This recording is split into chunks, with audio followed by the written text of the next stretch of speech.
Hi, this is Robert Colquhoun, Director of International Campaigns. Por la vida en Colombia está lleno de frutos. People start saying that, if your thoughts fall foul of the popular opinion, that they're somehow criminal. Mi hija ha decidido no abortar. Our freedom in a democracy, in our open society, begins with the freedom of speech. Ante todo, los pilares de 40 días, ¿no? La oración, el ayuno, la yoga. So sometimes it's just a little thing that we have to do. So también dignidad que son creados también por But Dios. beyond what we say, anything we do at 40 Days for Life, anything we say to defend the unborn, we do with love. Los bebés no tienen que ser abortados de una madre. 40 Days for Life International Podcast. El podcast de 40 días por la vida internacional.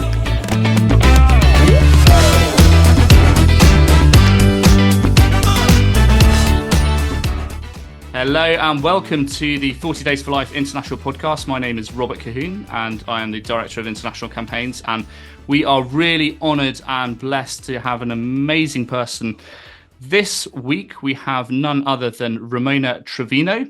She is a staff member of 40 Days for Life, but she has a fascinating perspective on the abortion debate because she has worked for Planned Parenthood as a manager, and therefore she has seen both sides of the abortion debate. She's had a unique perspective of a conversion from the pro-abortion side, of course, to now being a full-time pro-life activist, and that gives a fascinating understanding of what it's like to work not only for an abortion referral facility, but also seeing Christ's light, having a personal conversion as well. So Ramona worked as a manager of a Planned Parenthood abortion facility in Sherman, Texas until 2011, when God used the prayers and public witness of a 40 Days for Life campaign to move her to leave her job and reclaim her walk with Christ.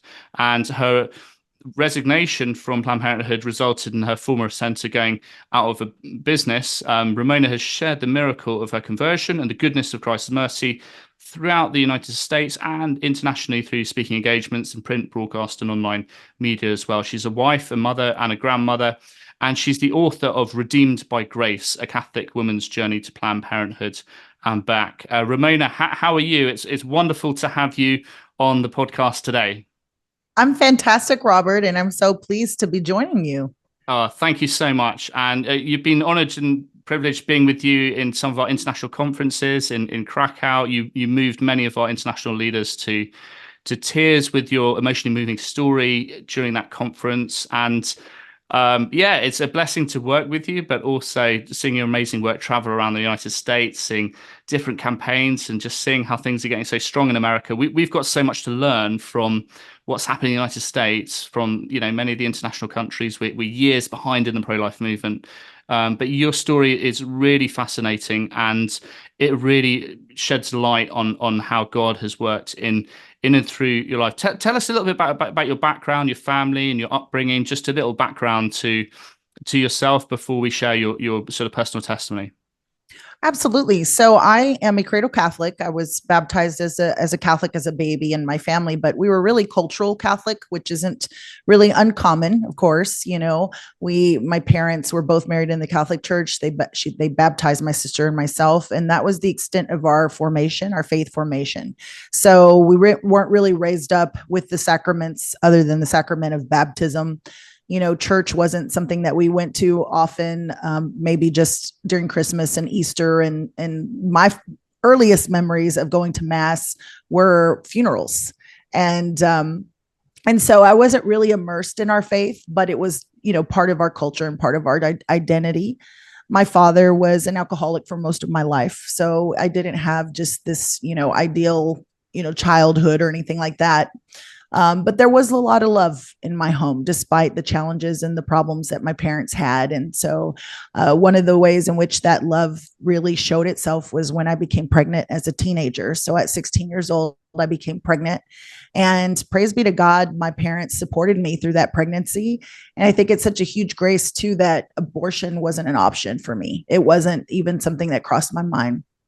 And so I did, have my daughter, and who is actually given us our first grandchild. Wow. And I think about, just the goodness of God, and how through it, really by his grace and his grace alone, I was able to make those difficult decisions in my life as a young girl and embrace life. And despite really not ever taking into consideration that the issue of abortion, like, it wasn't something we talked about in our home. It wasn't something that I was really immersed in.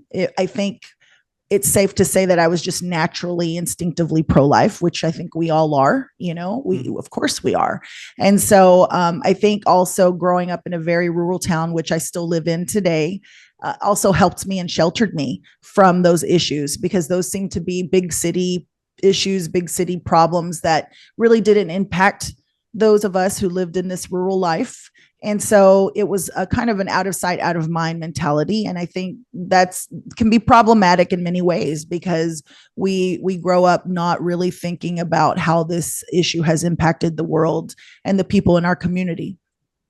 Wow. And so you had a crisis pregnancy growing up, and how, what age did you start working for Planned Parenthood, and how did you just fall into that? Was it just a circumstantial? How did that all begin? As you can imagine, Robert, I think that's the most common question ex-workers get asked is, how did you end up at Planned Parenthood? And I know for me, it's taken the last, 13 years of my life since leaving Planned Parenthood, kind of peeling back the layers and looking back and thinking, how did I end up there? Because it's the last place I would have ever imagined, working for the abortion industry. And I think in part, yes, definitely circumstantial. I was looking for a job. I was recently married. My husband and I had entered fully into, confirmed into the Catholic faith. We were married in the Catholic Church. But again, I think it was more of a cultural thing. We knew in our hearts that's what we wanted, but I don't think we really understood, why we wanted it. And so a year after we were married, I was looking for part-time work, and an ex coworker of mine and friend called me up just seemingly out of the blue and said, there's this opportunity to work for Planned Parenthood. And she thought of me and she said, I know you'd be great, because I know that you love helping people and you just kind of have the personality and the spirit that would be really good in this position. And I accepted, because based off of the fact that abortions were not performed there. And I think that was what really, allowed me to rationalize, okay, well, abortion isn't done under my roof. You know what I mean? It's done elsewhere. And I could look at it from the perspective of, it's the same as a gynecologist's office. It's not any different. So I accepted, and I saw it really more than anything as an opportunity for myself to grow, to be the clinic director, to prove myself, if you will, that I had the capacity and the ability to be good in that position. And so I really set out, it was more of a personal mission for myself to just prove something. And so little did I realize that the spiritual battle would ensue, the moment that I stepped foot on the premises. And you think that you're only going to be there for a little while, and then you realize that you start to become enslaved in a way to not just the business, but just also the ideologies. And so was this always an abortion referral facility, or was it actually an abortion center? You were referring patients to somewhere else for the abortions. So so there weren't actually abortions performed in the center. It was referrals to another center. Correct. So we were a referral facility, and the way the Planned Parenthood works here in the States is that there are different affiliates. And so this particular affiliate was, I think there was probably about 28 centers. And so 2 of which performed the actual surgical abortions and medical abortions. And so the other 24, 25 locations referred women to these facilities. And so we were all under the same umbrella and same, Planned Parenthood affiliate, but one was called Planned Parenthood Surgical Services, and the other was Planned Parenthood Women's Healthcare. And so I really needed to, embrace that oh, we're women's healthcare, right? We're the side of the business that doesn't do abortions. We're helping women. We're providing birth control and pap smears and woman exams, So I really needed to sell myself so that I could live with myself.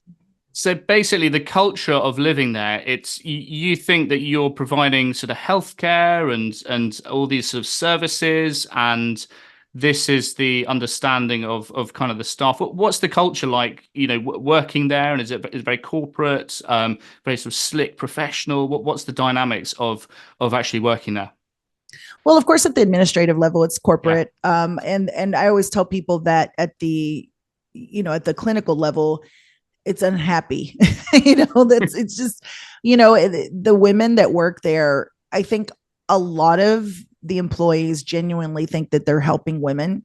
Yeah. But it's such a stark contrast, of course, having been on the side of Planned Parenthood and then switching over to the side of life and seeing this contrast in, this light versus darkness. And there's not real joy inside of these facilities. The women, a lot of the employees, I would say almost everyone that I encountered, even if it was at my own center or visiting and covering at other centers, there's a lot of drama in people's lives, and you see the void, of God in their lives. And it's just incredible for me now to look back in hindsight and think, wow, I can't really believe that I was immersed in that life. And it's this extraordinary phenomenon sort of since Abby Johnson of people who have been abortion workers who are now pro-life advocates. We don't have this sort of phenomenon in the UK, and we've had Sue Thayer and Haywood Robinson and Abby all come speak in the United Kingdom as well. Just that personal journey that you've been on, the public witness of 40 Days for Life, having an impact, and how did that sort of conversion happen from being, because you got to the manager level, presumably you sort of progressed through all the levels up to being the manager, and then suddenly to be a pro-life advocate is an extraordinary sort of change of heart, conversion. That's an extraordinary thing to do, and a grace of God and a miracle in that sense. So take us through that story. Yeah. So just a slight correction. I was hired directly on as the clinic. As the manager. Director. Yeah. So you didn't work your way up. Yeah. I didn't have to work my way up. But in my mind, I thought, oh, I can work my way up, even to, the administrative level, if you will. And so I think that was probably one of the biggest factors that played into me accepting that position, was that, oh, I'm being hired directly in, as this clinic director. And so I really had something to prove at that point. Right. But yeah, the conversion part, as you can imagine, was when I look back, I just continue to think, I just continue to be in awe of God, because there is no really human explanation for how everything transpired. You go one day from fully supporting what you're doing. Well, I say fully, but I don't know that it's necessarily willfully, because again, when I say there's a spiritual battle taking place, there truly is, because, I had to turn off that voice, so many times, that conscience, that was telling me, Ramona, this isn't good. This isn't okay. The things that you're doing here. And I needed to shut it off, because I enjoyed my job. I enjoyed helping people. At least that's what I thought I was doing.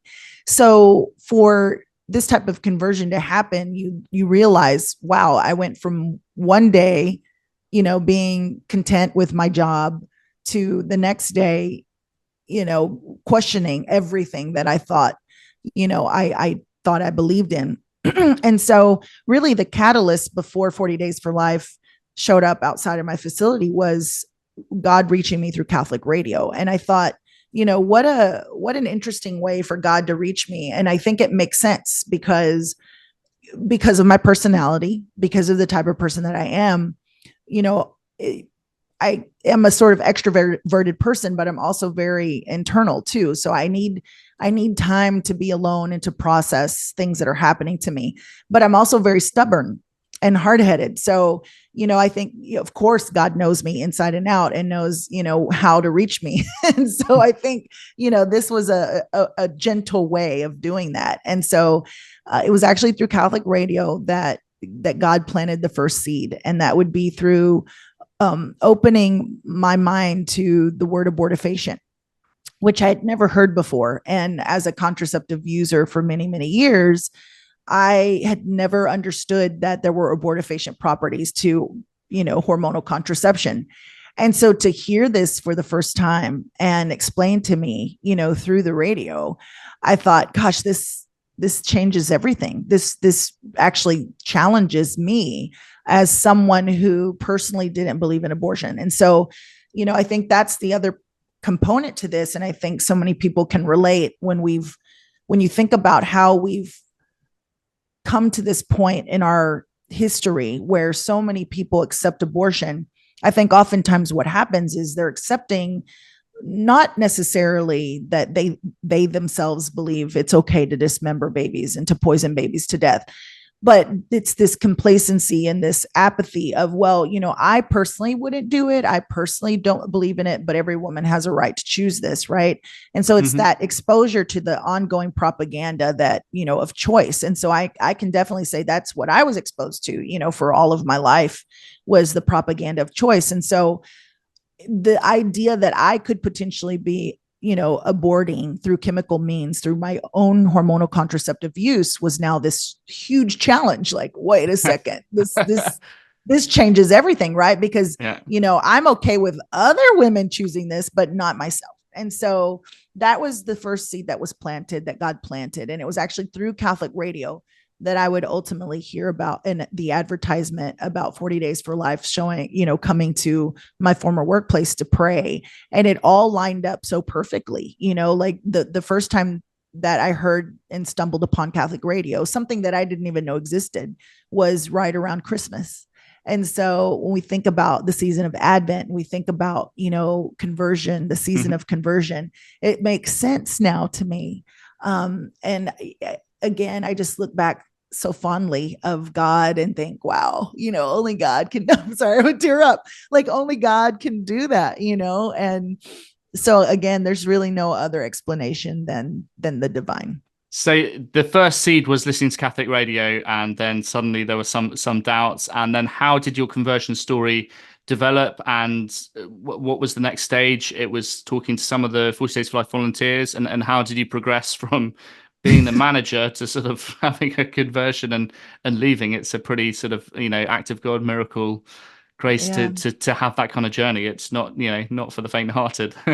Yeah. So, it's interesting because God is working behind the scenes. And then you have Jerry Brundage, who led that very first and last and only, 40 Days for Life campaign, who was behind the scenes doubting himself about whether or not he should lead this campaign. And then little did they know, God's working on my heart and preparing me for Lent. And so the whole time that I'm, going through this internal process, of like, I feel like I need to get right with God,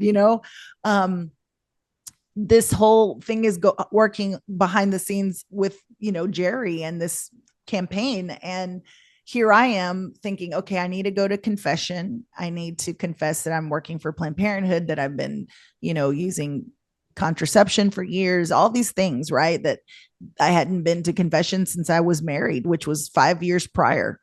And so I'm preparing for Lent, but I didn't realize that all the time God was preparing me for this, and that he was really preparing me also for meeting the folks on the sidewalk. I had no intention of any of this, and so it was on the third day of the campaign that I felt this tug on my heart to go out and ask for prayers from those who were on the sidewalk. And so I'll never forget, it was, on a Friday, because, Ash Wednesday kicked off the campaign. And so that Friday evening, everyone had left for the day. And I was finishing up some things at work, and I saw this one woman standing on the sidewalk across the parking lot. And I thought to myself, okay, this must be, one of the 40 days for life folks. And I just kept feeling this tug to go out and ask her to pray for me. And I had every intention of doing so. And I walked out and she smiled and waved at me. I smiled and waved and I jumped in my car and drove off. I just completely chickened out. And I got about a block and a half away and realized that I'd forgotten the deposit. So I had to go back to the office. And I didn't want to look at this woman. And I tried to talk myself out of it because I knew she was going to smile at me and be friendly to me again. And I was trying to shut off that voice, of go pray with her, go ask her to pray. I didn't want to. And so, yeah, I went back inside. I came back out again and she looked at me and she waved and she smiled. And I just felt this nudge and heard this voice say, go. Like it was almost like this gentle whisper of go. And so I walked over to her and in my mind, I'm thinking, this is crazy.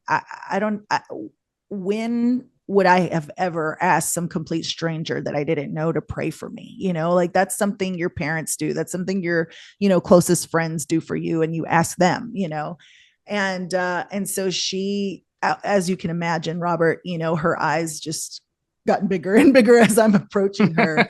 And she, anyway, so I introduced myself and I asked her if she would pray. I told her I was, unhappy working there and I didn't want to be there anymore. And I just needed prayer.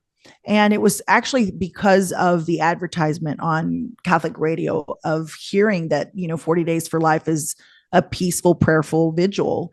That's what actually reassured me that I would be okay approaching this woman, because I had interactions with, the quote unquote protesters before, and they weren't good. They weren't memorable other than I just remembered them being smug and very cold to me. And this woman showed me the love of Christ just with a gentle, with this loving, wave and this loving smile. And I think that's what really opened the door. But the funny part is that she ended up, I find out that she's not even one of the 40 Days for Life volunteers, that God had put it on her heart earlier that afternoon to go out and pray. She'd never prayed there before. She never prayed at any abortion facility or anywhere, ever. And something just kept tugging at her heart to go out and pray. And so she did. And it was perfect because Jerry Brundage, who was the leader, was supposed to fill that hour on the vigil on the sidewalk, and he was running late. He was caught up late at work. And so if she hadn't said yes to God and the Holy Spirit, no one would have been there that day. And again, only God can write those stories. And so you actually approached the pro-life activists. What would you say to pro-life activists who, want to reach out to abortion workers, or, because I remember reading Abby Johnson's book and thinking, I've got to buy flowers for the abortion staff and stuff like this, and a bit crazy ideas. Actually, it was you who came to the abortion, you who came to the pro-lifers, not the other way around. So what kind of advice would you give to like campaign leaders and volunteers? How do you approach this? Do you wait for people to come to you, and how do you communicate? How do you engage, if at all? Well, obviously we are a prayer vigil. So the number one thing is to pray for the Holy Spirit to move the hearts of the workers, to move their hearts in any way that God sees fit.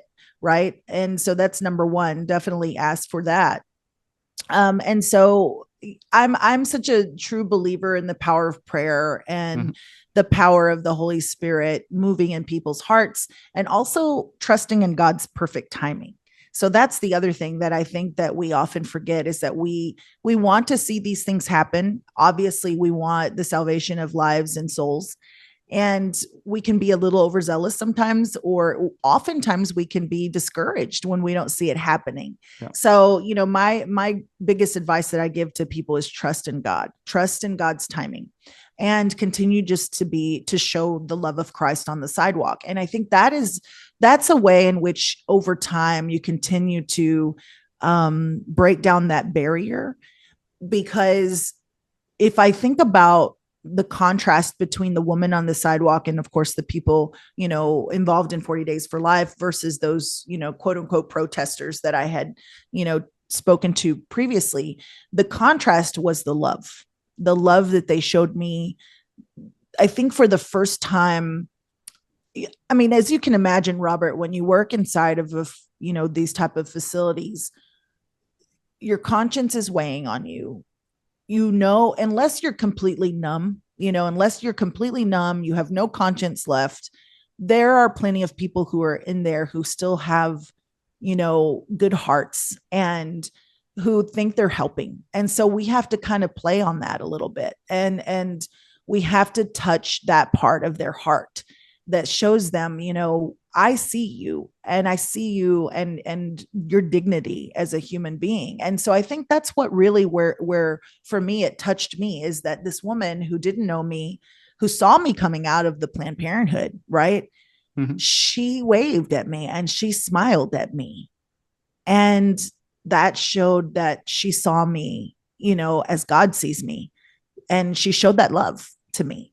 And so I think, for anyone out on the sidewalk, we need to continue to do that. We need to remember that, God loves those workers just as much as he loves everyone else, and he wants their salvation. And we are that vessel. And I think that's kind of, there's no really silver bullet, right? Like there's no magic here. We just continue to show love. We're the hands and feet of Christ. And, as you said, like if somebody else wasn't there that day, there would have been nobody there. So I've had, women come to me in the UK saying, where were you when I had my abortion? There was nobody standing outside praying when I was there. And so that's just so important to remember that, the power of personal witness, the power to change lives, a simple act of love can literally, transform another person's life. And it can be a small act of love. And God can use that powerfully, and we can be channels of his grace. And we can open up our lives and just say, Lord, use me in the way that you see fit, and, and allow God's will to enter into our lives in a really deep way, in that everything we think, do and say can reflect his glory, his will. And the more that we do that, the more results we're going to see in the pro-life sphere, which is, a huge millions of abortions in the UK. It's just a huge mission field. So, the more that we're able to do that, and, it's like, how can we reflect Christ's love to abortion workers? It's, probably not sort of taking that proactive stance. It's allowing to be that vessel of God's grace. And that's the real thing that really changes people. And actually, most people have functioning consciences. And, after a while seeing a prayer vigil outside, it's like something, consciences are going to be pinged, and start seeing people get angry. It's always interesting because, God's conscience is working in a person, and, something's going on. So, I always think that's a good sign when someone's upset. Yeah, exactly. Yeah. So firstly, I thought people, oh gosh, I've offended someone, what I've done wrong. But actually seeing people angry, it's like, oh, well, something's working. So you gave a great testimony in our conference in Poland, I think a couple of years ago now, on contraception. And how do you understand sort of the issue of contraception now, as opposed to, when you're working at Planned Parenthood, you think you're sort of providing women's healthcare service, but now you've really come to a change on that. What's your understanding of contraception now? Yeah, so that's another God thing, because, while I was still working at Planned Parenthood, I stopped using contraception because of learning about the abortifacient property. And so I think that was one of the things that shocked so many of the pro-lifers when I first left, is I had converted really on the issue of contraception before I really understood my role in abortion, right? And usually it's the other way around. People usually come to the pro-life movement and then gradually, start to convert on the on the issue of contraception.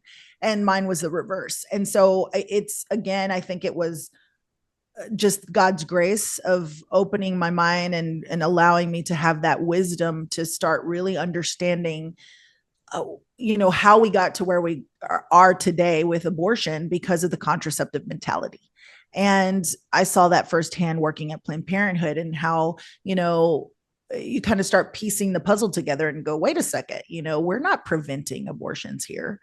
there's really no prevention. Not only do you see it from the theological perspective and how that makes sense, but then you also see it from a practical level of, okay, these girls are coming into Planned Parenthood.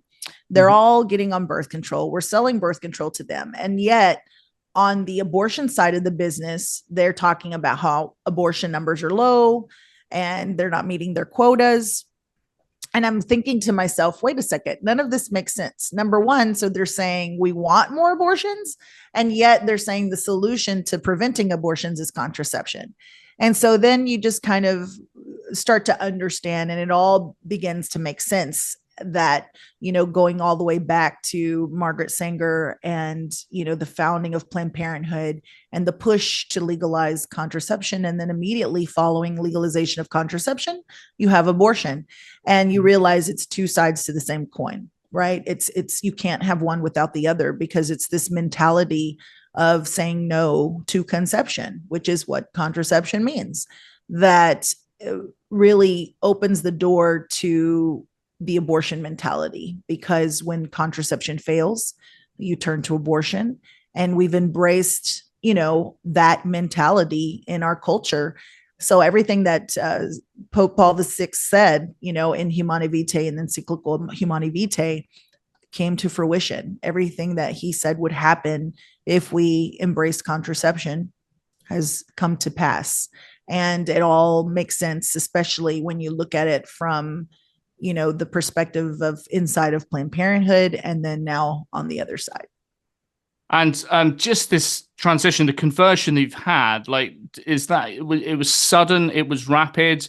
You listened to the radio, and then you had the meeting with one of the pro-life advocates, and then how does that journey suddenly, it's like you wake up the next day and hey, pro-life, describe your conversion of just the journey and how, is it slow of a realization or it was awakening? It was something, let me tell you, because, I'm going through 40 days of Lent, right? And I'm working at Planned Parenthood, and people are praying for me. They're praying for me to leave. They're praying for me to quit my job. At this point, I know I want to quit. I know I need to quit. I don't have another job to go to, which, I'm an adult with children and married and a mortgage. You know what I mean? I couldn't just quit my job without something else in place. That would just be irresponsible of me. And at the end of the 40 Days for Life campaign, I was still at Planned Parenthood. And I thought, I remember leaving there one day. It was a Tuesday after Easter Sunday. And I drove home I had a 25-minute commute home. And it was the first time that I'd driven home in silence. And I was, kind of wagging my finger at God, upset, asking God why I've gone through all of this. Why has he, changed my heart, and I'm still stuck at Planned Parenthood, and I don't have a job, and, all of these things that I was upset about. And I pulled into the driveway at my house, and I shut off the ignition. I flipped on the radio, and it was already preset to Catholic radio. And in that exact moment, this elderly gentleman had called in, and he's talking about all the years he'd spent praying in front of the abortion facility and, all of that, and how important this work was to him. And the radio host, she said to him the words that changed me on the spot. And she said, thank you, good sir, for all that you do in defense of the unborn. And she said, at the end of our lives, we're all going to stand before God, and he's going to ask us, did you know about abortion? Did you know that babies were being ripped from their mother's wombs limb by limb at the rate of over 3,000 a day? And then he's going to ask you, what did you do?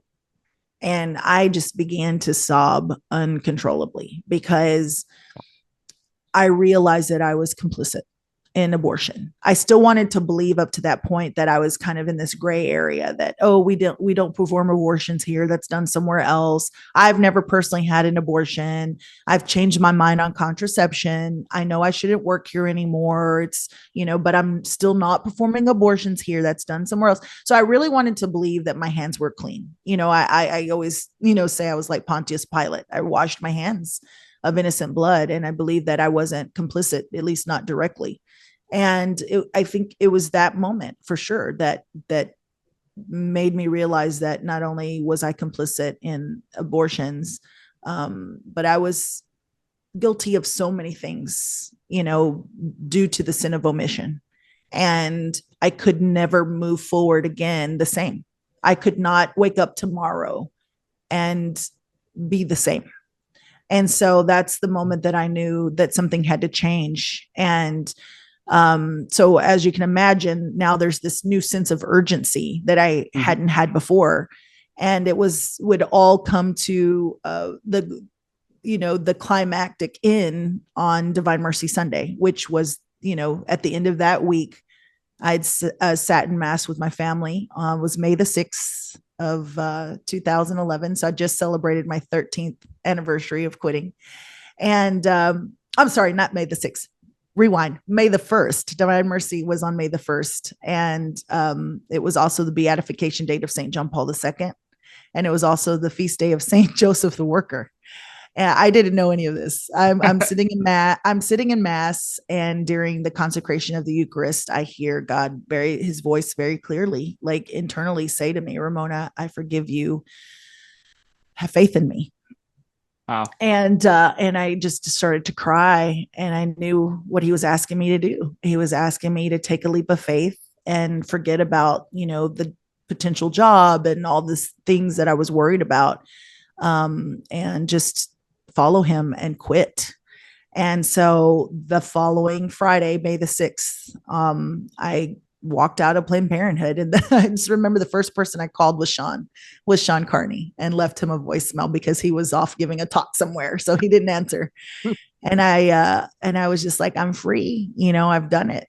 And then after that, I had no idea, the spiritual battle that would ensue.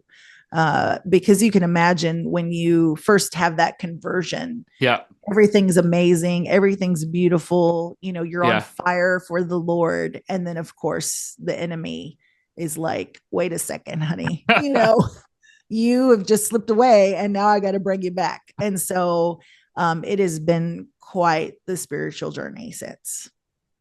And so you had doubt. What was that journey like? So you had the conversion, then it was doubt, sort of despair. How did the enemy kind of use that to sort of try and win you back?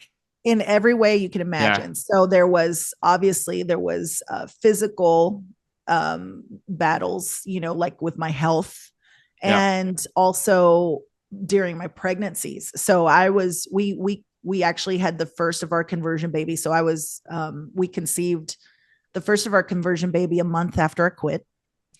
So then there was the physical issues that I was experiencing, contracting very early in my first trimester, and potentially, that pregnancy was threatened. And I had just found another job that I had to quit because I needed to be on temporary bed rest. And then, so there was a lot of challenges during my pregnancies. There was a lot of financial struggles that were very, very serious. And then also just a lot of attacks, even spiritually, through my dreams and nightmares and things like that. So it was just an ongoing battle that I realized there needed to be a lot of healing that needed to take place, a lot of spiritual healing, and a lot of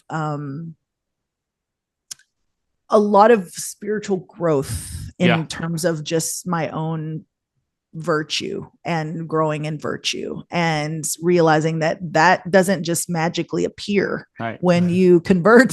So that is a lifelong process, as you can imagine. I mean, we're all Christians and know that we have that journey to walk on to walk with the Lord forever, and to grow in virtue forever. And so that was also very eye-opening to me, that, oh, you mean I actually have to work at this? It's not just magically going to happen.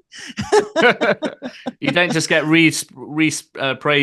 paint sprayed, kind of, you come out and suddenly it's like, isn't that enough, clean, Lord? I quit Planned Parenthood. Like, give me all the grace. No, I actually had to work. There's a whole journey, exactly. And so then, started working full time for the pro-life movement. When did that start, kind of like after your conversion? And how does your story shed light, in working full time for the pro-life movement, that you're able to shed light and truth and power in your testimony, in sharing, and that gives you, actually a position of authority of the experiences that you've had, and also, it's a phenomenon. The former abortion workers is absolute phenomenon in the United States. So how does God use, your story and your past for his greater glory, and just share some of the stories on the road as well in the US of just some of the great things, seeing the campaigns, encouraging leaders, and just get how God's allowed to use that. And we're all sinful human beings, and God, forgives us, and we're liberated and set free, and then we're able to share our story for his greater glory. His glory, absolutely. Yeah, it's interesting because I never had any intention of, quote unquote, working in the pro-life movement. When I came out, I knew that I was now pro-life, that I could never be silent on the issue. And I think that was really one of the biggest challenges of leaving, was that now where do I fit in? Because I didn't want to work anywhere else, because nowhere else that I had, I had found 2 other jobs after I quit Planned Parenthood, and I quit both of them, one because of necessity and the other one because I felt I was exploiting elderly people. And I was like, okay, I'm exploiting it went from exploiting women. Now I'm exploiting the, elderly. This other job that I had, I felt like I was exploiting the poor. And I'm like, nothing's ever going to be good enough for me, like, where am I going to fit in? And so initially, it was more just learning to be a stay-at-home mom and really learning to value the role and the vocation that I had, which was a mother and a wife. And that was really how God started to help me cultivate my faith walk, right? Was to really be still and know that he is God, and do so through being a mother and being a wife. And that was the kind of that transition.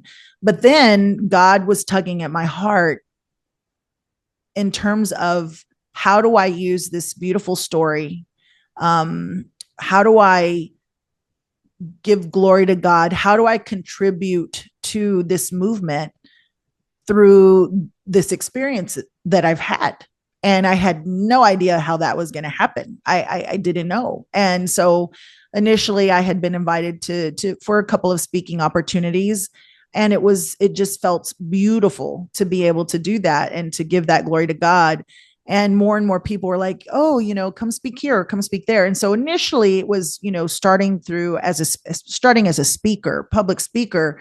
But even then it was it didn't happen very often. And I had kind of made a deal with God that, I would do this, just don't take me away from my family, because I wanted to be home with my family. And so through the last, decade or so, it's kind of just been hit and miss, and being involved and just being, aware of all the things that are happening in the pro-life movement. And then, of course, I accepted this position working for 40 Days for Life just will be 2 years ago now in June. And it's been, like, for me, a dream come true to work for the organization that was instrumental in helping me get out of the abortion industry, and to be able to share my testimony and really empower and affirm our leaders and our volunteers in their truth and the reality of the power of prayer. And, in terms of my experiences on the road, it's been very, very humbling, very incredible to see the fruits that come from sharing my testimony with, for example, in Oklahoma, that, one of the places that I was able to speak at opening prayer campaign, or maybe it was mid, but this spring. And to get feedback and hear, we had 40 new volunteers, show up, and 40 new volunteers who are now praying with us because they heard your testimony, or, and 20 more here or 10 there. I mean, it's really not about the number, but rather seeing how God uses brokenness, right? And he restores us, and how he can take something like this and use it for his glory and inspire people to come out and trust in the power of prayer and the power of fasting and their public witness. That's been pretty incredible for me. Wow. It's just, being on a journey with God, it's just an amazing adventure. And tell us about your travels on the road, the status quo in the United States, post-Roe America. You've got some states that are, pretty much fully on pro-life, other states that have gone the other direction, extreme abortion laws. What's your experience of traveling, meeting leaders, visiting campaigns? What's the status quo situation there? Yeah. So, as you can imagine, the fight is far from over. The battle's been won, but the war still rages on. Yeah. And, we have states divided on the issue across the country. And, recently I was, visiting, Ohio, Kansas, Maryland, and in Ohio and Kansas, for example, they've enshrined abortion into their constitution, and it's been devastating for the citizens of those states. And, on the road, I was able this spring as well to visit in Maryland, where that's going to be on the ballot in November. In Florida, it's going to be on the ballot in November. All of these states who see that this is an ongoing battle that they can't just let up. They can't take this for granted. They can't take Roe v. Wade for granted. They understand, the seriousness of now legislation headed their way into their own state. While, yes, they see that, and they do lament, like in places like Kansas and Ohio, for the losses that they've experienced. What I do see in our leaders and our volunteers is they continue to be very hopeful. And they understand that, while these laws, yes, may be enacted at the, legislative level and the government, that they're still not God. And despite what happens with the laws, we still have to continue to do our work that God has called us to. And they understand now more than ever that we can't just sit around and be complacent. We've done that for too long in this country. For 50 years, we've watched this happen, and what has happened because of that complacency. And so what I'm seeing is so many people now motivated way more than ever. And of course, that's reflected in the number of campaigns that we see increasing with every campaign season. And I think that's really very inspirational to me, because I see that, Americans and pro-lifers have said enough is enough. And we're not going to stand by and just continue to watch this happen. And even if something happens at our state level, we're going to show up on the sidewalk. We're going to have a vigil. We're going to pray, because prayer and fasting works, and our public outreach works. It's brilliant. And you're in Texas. What's the situation like in Texas now? And, what gives you hope at the grassroots level for pro-lifers? Is the state sort of almost entirely abortion free? Are there still referral facilities? What's the situation, and how's that changed? Yeah. So in Texas, we are abortion free. Obviously, still lots of referral facilities. Okay. I think if I have it correct, we have exceptions here in Texas. It's one of those things where there's so many laws and so many updates. Yeah. Yes, absolutely. And so, but we have a lot of campaigns here in Texas. As a matter of fact, we have a lot of leaders coming to the symposium in July from Texas. And I was just like, wow, this is incredible. Like the majority of, the number of leaders coming to the symposium are from Texas, which is very good. For me, it's just very telling of how, again, we're not going to stop until these places are shut down, because as long as they're open, as long as they're referring women out of state, and then also as long as they're just present in our communities, we understand the threat is very real, because we can't underestimate or even be naive into believing that these things are not happening under the table, that women aren't getting abortion pills under the table without, it may not be legal, but these people have no conscience. Planned Parenthood kills babies for a living. So for us to expect them to follow the law, I mean, that's silly of us to believe that. I have no proof of that, of course, but who knows? I used to witness things that, working for Planned Parenthood, that were very questionable, and so, I don't know what's happening, and we do know that women can obtain medical abortions through mail and through illegal means. And so as long as they're present, as long as they're active in the communities, we have to be present as well. And What do you think that pro-life activists from other countries, what can they learn from the experience of 40 Days for Life in the USA, and how is that relevant and applicable to other countries? So obviously the pro-life movement's the biggest. America is the biggest country for the pro-life movement in the world. There's like 3,000 crisis pregnancy centers. There's, sort of former workers giving talks all around the country. There's sidewalk advocates. There's post-abortion ministry. Many other countries, we don't have that level of development of organizations, of ministries, of other areas. But there is a lot that we can learn from the USA. And so how do you think the message and the ministry of 40 Days for Life can be brought to life in other countries? And tell us about some of your international travels as well.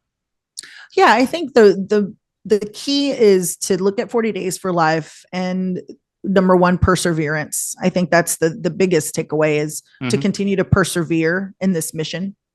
There are people that have been doing this longer than I've been alive, and they have persevered. And it's so inspiring to see how they don't give up. They don't just quit, and just like, again, going back to regardless of what the laws are and how they change, we have to continue to persevere in this mission field. And I think that's number one. And to look at 40 Days for Life, as kind of this foundation in the pro-life movement, it's something new. It was when 40 Days for Life started, it was a new idea. It was almost kind of radical in a way to go out and peacefully pray on the sidewalk, where before, people were shouting and yelling and, condemning women and had all these different tactics. Right. And yet, I feel like with 40 Days for Life, it's almost as if you're just going back to basics, which is prayer and fasting. And we know it's powerful. And the peaceful presence is so critical in this movement, because that is how we change hearts and minds. That is how we soften the hearts and minds of those who are opposed to us. And so I think there is a lot to learn in this peaceful, prayerful approach to ending abortion where you're at. And that kind of trickles over into pregnancy, the way that pregnancy resource centers are run and post-abortion healing is run. All of these different ways that they approach this is the same, with love, with compassion, with mercy, and understanding that, these women, that we have to meet them where they're at. And by doing so and showing them love and dignity, that's how we bring them over to Christ. So we have to be Christ to them first. So I think that's probably the biggest takeaway that people can learn from us. And in terms of just international travel, throughout the years, I've had the opportunities before, working with 40 Days for Life to speak in mostly Latin America. So Guatemala, Colombia, Argentina, Puerto Rico. I have not spoken in Mexico yet. So if you're listening from Mexico, I need an invitation. Well, technically I have at our symposium in Mexico City. So, Mexico, but yeah, so it's been very eye-opening for me, especially, the first time that I've been to Europe was when we went to Poland and Canada. But it's been very eye-opening to me, especially in Latin American countries, Mexico and Latin American countries, because they are so traditionally pro-life, and their, abortion is not ingrained in their culture as it has been here in the US. And so, having the perspective that I've had growing up and just being in this culture and not knowing any different, like I don't know a world without abortion.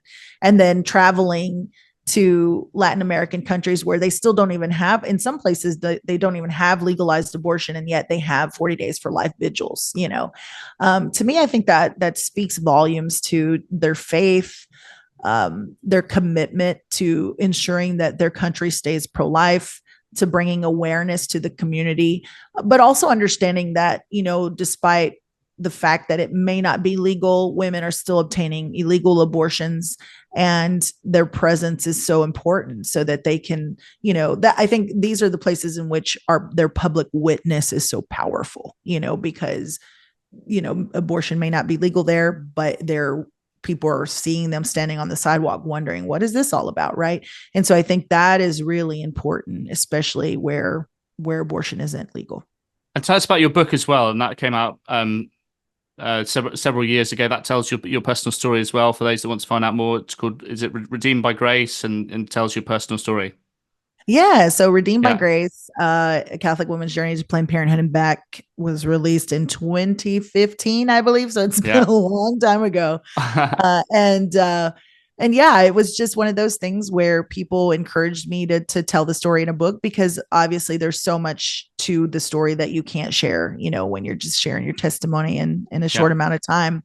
But yeah, it's no longer in print. And so if people can find it out there, then, you'll be a lucky one to be able to get it. But it's probably still in circulation somewhere.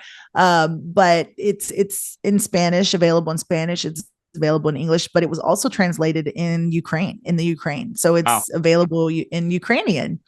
And maybe that version you could find somewhere. And just a message for our international leaders and volunteers, what message do you have for them today? Oh my goodness. So much, Robert, so much. Number one, if I was speaking one-on-one to a volunteer and leader internationally, I would say thank you. Thank you for your witness. Thank you for your dedication to this mission. Thank you for taking the leap of faith and leading and being a part of this great movement, especially being a part of 40 Days for Life. And also just continue to persevere in what you're doing. I know that it's very difficult. I know that it's challenging. I know this is such a difficult subject matter when you're out on the sidewalk, when you're praying, when you continue, time and time again to pick up your cross, if you will, and you're carrying it, because we know that the persecution is very real. The persecution faced internationally is so much different than the persecution we face in the United States. And so I just want our leaders and our volunteers to know that we are praying for you and that we are unified in prayer, and we're unified as the body of Christ.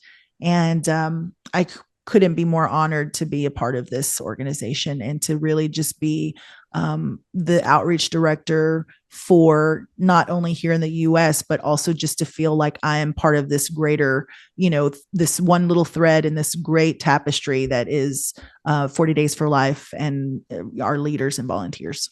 Ramona, it's been awesome speaking with you today, and your story, your personal testimony is amazing. How God has used you personally, the journey that you've been on, how God has touched your heart and then made it available to touch the lives of others. And it really shows a sense of hope for the pro-life movement. And so many good things have happened in the US, and that also there's a great opportunity internationally. We're growing like crazy on the international sphere at the moment. Like 4 or 5 European countries, we're going from 1 to 5 campaigns from out of nowhere. And 3 new countries just came along last year just out of nowhere. So we're like a jigsaw puzzle, and we're filling in the pieces. So God's building us up one step at a time. And you've communicated in your story how, your relationship with God is a journey, and that he's taking you on that journey, that we can't suddenly be painted afresh immediately. And you don't just sort of work for Planned Parenthood one day and then suddenly become a pro-life activist the next. It's been an amazing journey. And just to witness of one person praying in the street touched your life, as well as Catholic Radio.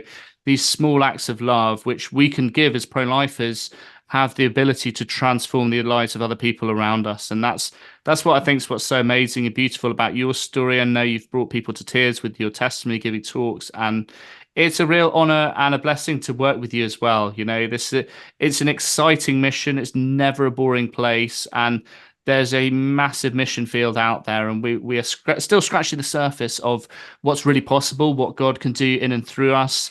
There's still such a long way to go, and definitely on the international side, it's like, we are just doing one step at a time. We're 10 years behind the US, kind of in the UK, but God's got an amazing plan, and it's not often what we think it will be. And we can have our puny human will, but when we adhere to God's will, he can do just incredible things in and through us, as he has done with your life, and as we've heard. So I've loved speaking with you today. It's been a beautiful and amazing story, and just to know there's so many others out there who are waiting to hear the news of God's love. And we might be the only Bible that anybody reads, and it's our actions, our words, our witness. You know, this is the one chance for people, you know, to be touched. And as you say, if that person wasn't there that day, who knows what you might, you know, who knows what would have happened then. So that just shows the power and importance of what we're doing. Never underestimate, you know, it can be a small act of love that God can turn into a divine act that changes somebody's life. So, and it's not that easy as well. Like, you know, many people working for the abortion providers, just it's unlikely they'll have a change of heart in the way that you have. And it's a difficult mission field. It's like, you know, we're not going to suddenly transform everything immediately overnight. It's a spiritual battle as well. And you've articulated what it means to, you know, have that spiritual battle in your life, and that the devil will send you trials, temptations, doubt, you know, despair, all these tricks to try and get us to think, you know, according to his plan. And through spiritual maturity, spiritual growth, this is what we need as pro-lifers, is that spiritual growth in the sense that we can really become mature in our relationship with God. And when we do that, then it's like, you know, then it's go time, because we're grounded, we're ready for mission, and we're ready for the battlefield. So yeah, it's been a blessing speaking with you, Ramona, and we're going to speak with some of our international leaders. We're going to finish out the podcast now. Do visit our website, 40daysforlifeinternational.com. We've got loads of interviews, podcasts. We've got some of our videos from the Rome conference. We've got loads of articles, stories of the babies saved, and share your feedback with us as well. Do contact us on the website. So go to 40daysforlifeinternational.com, subscribe, and share this podcast as well. Ramona, it's been a blessing speaking with you. May God bless you. Thank you so much for your time. I've loved this interview, and it's been very revealing. I've learned a great deal too. So thank you very, very much indeed. Thank you, Robert. It's been great. No te pierdas los podcasts de 40 días por la vida internacional, con entrevistas, reportajes y testimonios de todo el mundo. Don't miss our podcasts with interviews, news, and reports from around the world.